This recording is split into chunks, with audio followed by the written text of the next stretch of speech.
দা, বটি, ছুরি, কাঁচি ছাড়া আজ আমি গুঁড়ো মাছ পরিষ্কার করে দেখাবো মাত্র ৫ মিনিটে। ভিডিওর শেষে থাকছে এই গুঁড়ো মাছ রান্নার অসাধারণ একটি রেসিপি। আসসালামু আলাইকুম বন্ধুরা, সবাই কেমন আছেন? আশা করি ভালো আছেন। আজ আমি আপনাদেরকে গুঁড়ো মাছ পরিষ্কার করে দেখাবো দা, বটি, ছুরি, কাঁচি ছাড়া। এখানে আমার ৫ মিশালি ১ কেজির মতো মাছ আছে। চলেন এটা পরিষ্কার করে নিই। আর অনেকেই গুঁড়া মাছ পছন্দ করেন, বাট কাটার ভয়ে, ঝামেলার ভয়ে খেতে চান না।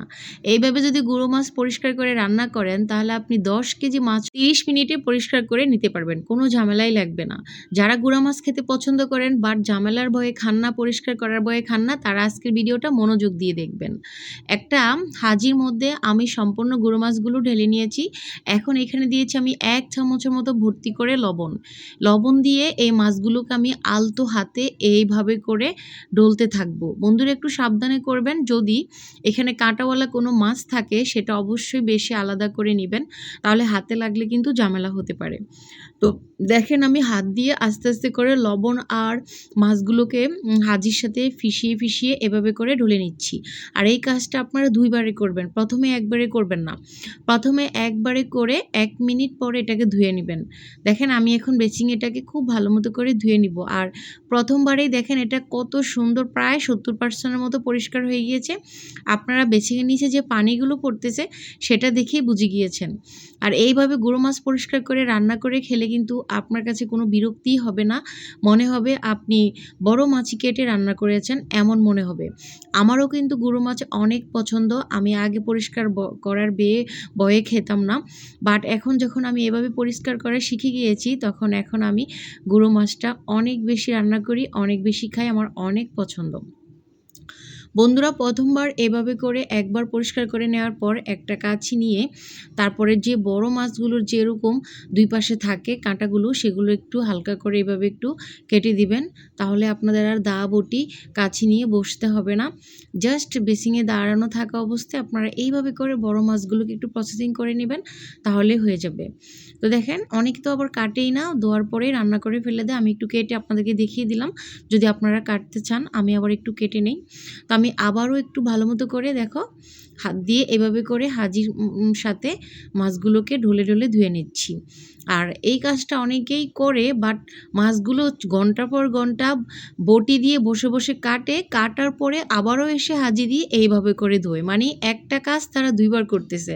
কোনো দরকার নেই বন্ধুরা দা দিয়ে বসে কাটার। একবারেই তোমরা হাঁজি দিয়ে এই মাছ পরিষ্কার করে নিতে পারবে মাত্র ৫ মিনিটে। ৫ মিনিট লাগেও না, হিসাবে আরও কম সময়ের মধ্যে হয়ে যায়। তো আজকে আমি এই মাছ ধুয়ে পরিষ্কার করে কীভাবে মজা করে গুঁড়ো মাছটা রান্না করলে বেশি ভালো লাগে খেতে, সেটাও তোমাদের সাথে শেয়ার করব। ফাইনালি দেখো আমার মাছগুলো ধবধবে সাদা হয়ে গিয়েছে, তোমরা দেখে বুঝতে পারছো কি সাদা হয়েছে। আর একটা মাছের মধ্যে কোনো ময়লা নেই, আঁশ নেই। এখন চলো মাছগুলো রান্না করে নেব।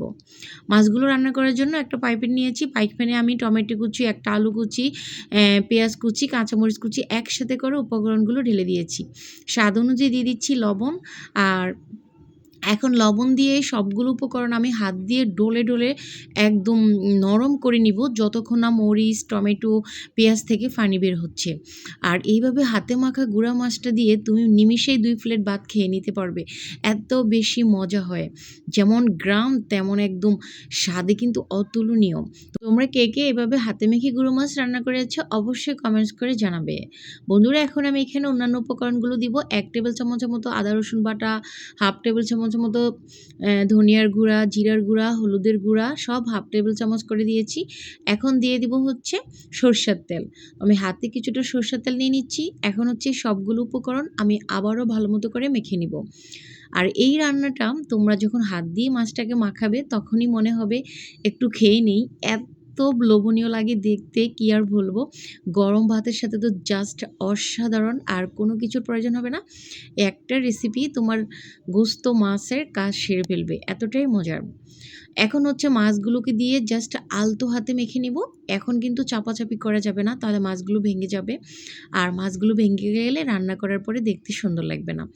আমরা যেহেতু আগে মশলাটাকে ভালো করে মেখে নিয়েছি, তাই এই পর্যায়ে মাছ দেওয়ার পরে এটাকে কিন্তু আর মানে জাতাজাতি করে মাখবেন না, হালকা হাতে মেখে নেবেন। আমি হালকা হাতে এটাকে ১ মিনিটের মতো মেখে নিয়েছি দেখো বন্ধুরা। এখন এটাকে আমি চুলায় বসিয়ে দেব। তো চুলায় বসিয়ে দিব। এখন চুলায় বসানোর পরে কিন্তু এটাকে তোমরা নাড়াচাড়া করতে যাবে না। এখন যে হাত ধোয়ার পানিটা সেটা আমি এখানে ব্যবহার করব। বেশি পানি কিন্তু দেওয়া যাবে না, হাতে যে মশলাটা লেগে আছে সেই পানিটা দিয়ে আমি একবার এটাকে চুলায় বসিয়ে দেব। তো আর পানি আর কোনো কিছু এখানে দেওয়ার প্রয়োজন নাই। আমি সব উপকরণ কিন্তু দেওয়া হয়ে গেছে, তোমরা দেখে বুঝতে পারছো। এখন চলো এটাকে আমি চুলায় বসিয়ে দিব ঢাকনা দিয়ে। আর একটানা ঢাকনা দিয়ে 5 মিনিট রান্না হবে, তারপরে আমি ঢাকনা খুলে তোমাদের সাথে শেয়ার করব যেটা কতটা হয়েছে। তো চলো তাহলে চুলা জালটা ধরিয়ে যাওয়া যাক।